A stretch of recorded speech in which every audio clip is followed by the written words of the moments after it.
Saudi আরবের সবচেয়ে সুন্দর মসজিদ হলো জেদ্দা রাবেগের রোডে এই মসজিদটা। মানে সবুজে ঘেরা প্রকৃতির মাঝখানে এত সুন্দর একটা মসজিদ করছে, মানে দেখার মতো মসজিদ। মানে সৌদি আরবে এমন কোনো জায়গা নাই যে আমি যাইনি, মানে এরকম একটা সুন্দর মসজিদ আমি মসজিদ সবগুলোই সুন্দর। বাম পাশে ডান পাশে মাঝখানে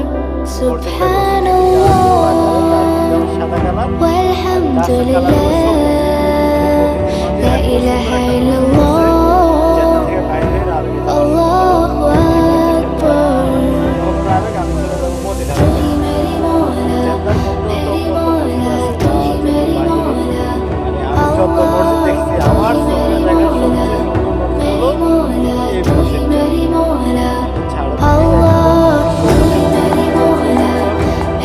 সবচেয়ে হলো মসজিদটা যেমন করছে, কালারটা সাদা দিছে তো আরো সুন্দর।